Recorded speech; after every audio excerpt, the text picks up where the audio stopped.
ബാലേട്ടാ അത് തോക്കാണത് പൊട്ടും. പൊട്ടട്ടെ ബാലേട്ടാ, ഞാൻ ദാസൻ, രാമദാസൻ. ബാലേട്ടന്റെ അയൽക്കാരനായിരുന്നു ആ ദാസൻ. മനുഷ്യനെ ഉറങ്ങാനും സമ്മതിക്കില്ലേ? അനങ്ങി പോകരുത്, രണ്ടെണ്ണത്തിന് ഞാൻ തട്ടും. ദാസാ, ഇയാൾക്ക് പ്രാന്താണെന്ന് ഞാൻ പറഞ്ഞപ്പോ നീ വിശ്വസിച്ചില്ല. ബാലേട്ടാ, നിങ്ങൾ എനിക്ക് എത്രയും പെട്ടെന്ന് കൊല്ലണം, അല്ലെങ്കിൽ എന്റെ ഭാര്യ മക്കളെ അവന്മാർ തട്ടും. ബാലേട്ടൻ എന്തൊക്കെയാ പറയുന്നത്? വന്നപ്പത്തോട്ട് ഞാൻ ശ്രദ്ധിക്കുന്ന ഈ മാറ്റം എനിക്കൊന്നും മനസ്സിലാകുന്നില്ല. ബാലേട്ടാ, എനിക്ക് വയ്യ. രണ്ടാളും തന്നെത്താൻ വെടിവെച്ച് അങ്ങ് ചാവ്. എന്റെ ഭാര്യയും കുട്ടികളെയും അവന്മാര് കൊണ്ടുപോയി. നിങ്ങൾ ചത്തില്ലെങ്കിൽ അനന്തൻ നമ്പ്യാർ അവരെ കൊല്ലും. അനന്തൻ നമ്പ്യാരോ? അതെ, അനന്തൻ നമ്പ്യാർ എന്നെ. നിങ്ങൾ കാരണം ജയിലിലായ നമ്മുടെ പഴയ അനന്തൻ നമ്പ്യാർ.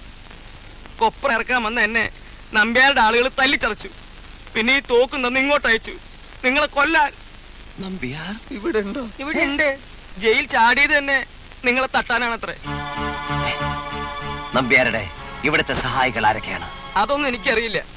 ഒരു തടിയൻ കാലമാടനാ എന്നെ തല്ലിയതും ഈ തോക്ക് തരിച്ചും ഒക്കെ. തടിയൻ? കുറച്ച് കഷിന്റെയൊക്കെ ആയിട്ട്? ആ, അതന്നെ.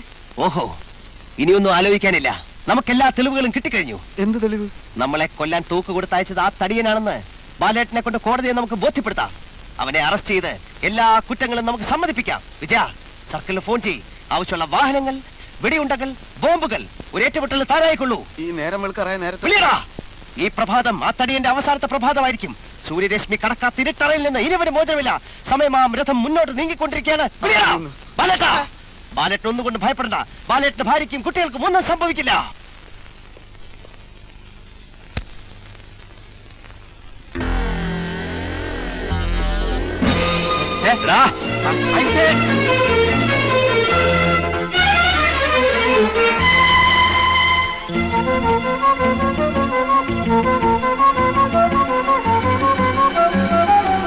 നമ്മൾ വരുന്ന വിവരം എങ്ങനെയോ അവൻ മണത്തറിഞ്ഞിട്ട് രക്ഷപ്പെടാൻ ശ്രമിക്കുകയാണ്.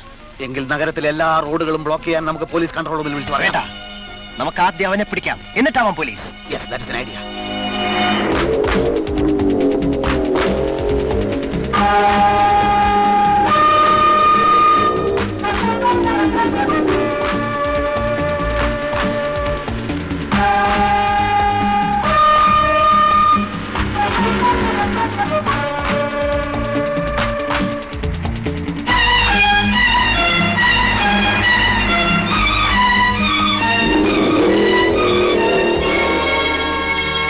ബ്രീഫ് കേസ് കിട്ടി. മിടുക്കൻ. സക്സസ്, ഇനി പേടിക്കാനില്ല. Well done, well done.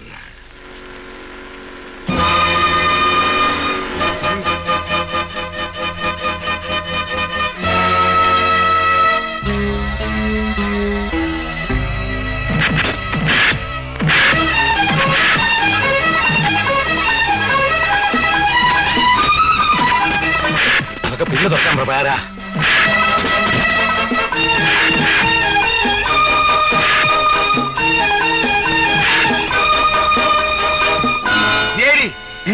ഇത് തമ്പി സാറിന്റെ കൊട്ടകളാണല്ലോ. അതെ.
തമ്പി സാർ, എന്താ സാർ ഇതൊക്കെ?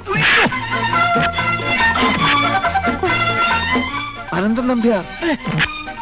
നമ്പ്യാർ, അപ്പൊ ഇവരൊക്കെ ഒറ്റ കെട്ടാണ് വിജയ. വിജയ, ഒരു മിനിറ്റ് ഒന്ന് പെരുമാറണം. ഒരു ചെറിയ സാധനം കൊടുക്കാനില്ല. ഞാൻ professor Vidyadharan, glad to meet U.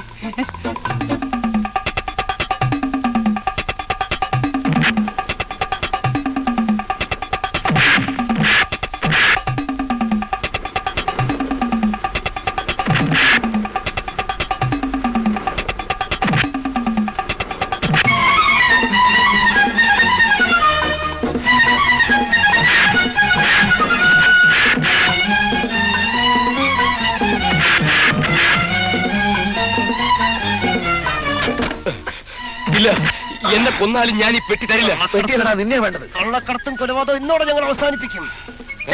നിങ്ങൾ എന്തിനാ ഈ തടിയും തല്ലുന്നത്? നമ്പ്യാരുടെ കൂടെ ഉണ്ടായിരുന്ന ഈ തടീനല്ലേ? ആ തടിയല്ല ഈ തടിയൻ, ഈ തടിയൻ വേറെ തടിയൻ. നിങ്ങളാരാ? I am a bird watcher.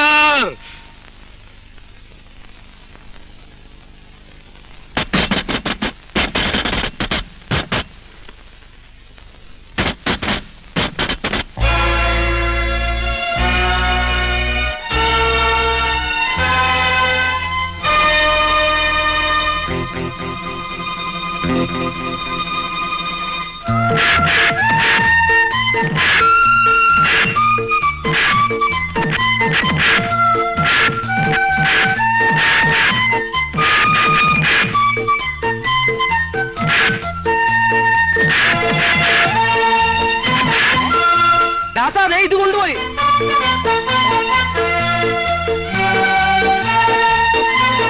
വിജയ, പോലീസിനെ വിളിക്കേ.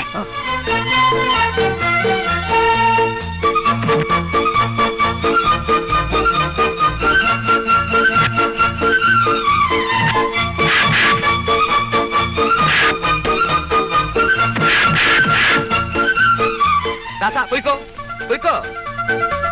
എന്തൊരു കൗളാ കൗള്, കൊതിയായിട്ട് പാടില്ല.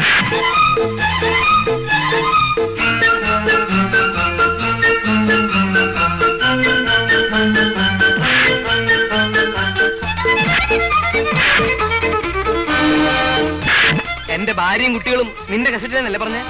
ഇപ്പോ നീ എന്റെ കസ്റ്റഡിയിലാ. ദാസാ, ദാസാ, ദാസാ.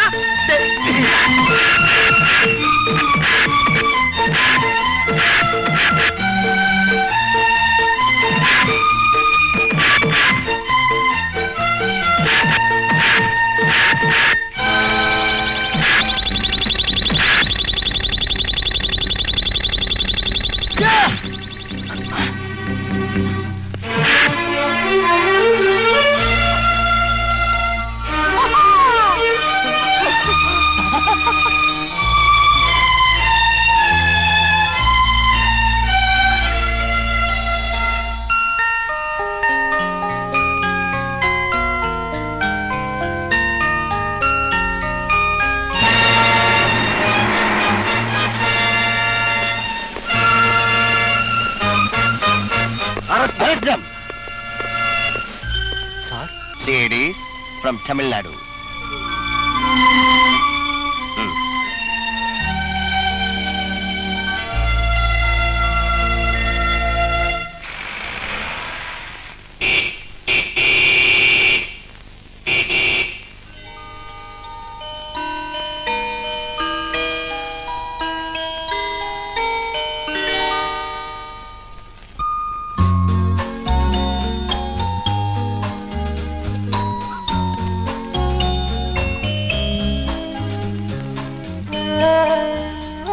ശോഭയെ ഗവൺമെന്റ് സർവീസിൽ നിയമിച്ചുകൊണ്ടുള്ള ഉത്തരവ്. എന്റെ പരിശ്രമം കൊണ്ട് മാത്രമല്ല, യഥാർത്ഥത്തിൽ ശോഭയ്ക്കും അവകാശപ്പെട്ടതാണിത്. ഇവിടെ ഞങ്ങൾ വന്ന കാര്യങ്ങളൊക്കെ കഴിഞ്ഞു, തിരിച്ചു പോവുകയാണ്. മോൻ ഇവിടെ വിട്ടു പോവാണെന്നോ? അതെ. മോനെ പരിചയപ്പെട്ട പിന്നെ ഞങ്ങൾക്ക് ആരെങ്കിലും ഒക്കെ ഉണ്ടെന്നൊരു തോന്നലുണ്ടായിരുന്നു. ആ തോന്നലിന് മാറ്റമൊന്നും വരുത്തണ്ട. എപ്പോഴും എന്താവശ്യത്തിനും ഞാൻ ഉണ്ടാകുമെന്ന് വിശ്വസിക്കാം. മോനെ,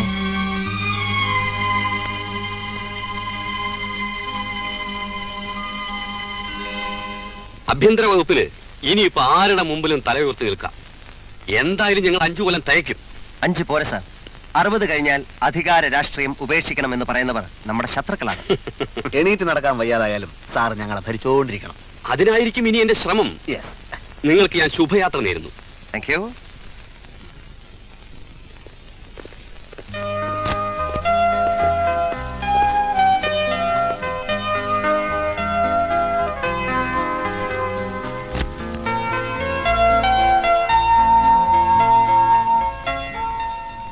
ഉപദ്രവിക്കേണ്ടി വന്നതിൽ ഖേദമുണ്ട്. ഒരു നല്ല കാര്യത്തിനായതുകൊണ്ട് ഖേദമില്ല. ബുൾഫിഞ്ചിനെ കുറിച്ച് ഐസക് എഴുതുന്ന പുസ്തകത്തിന്റെ പ്രകാശനത്തിന് ഞങ്ങൾ ക്ഷണിക്കും.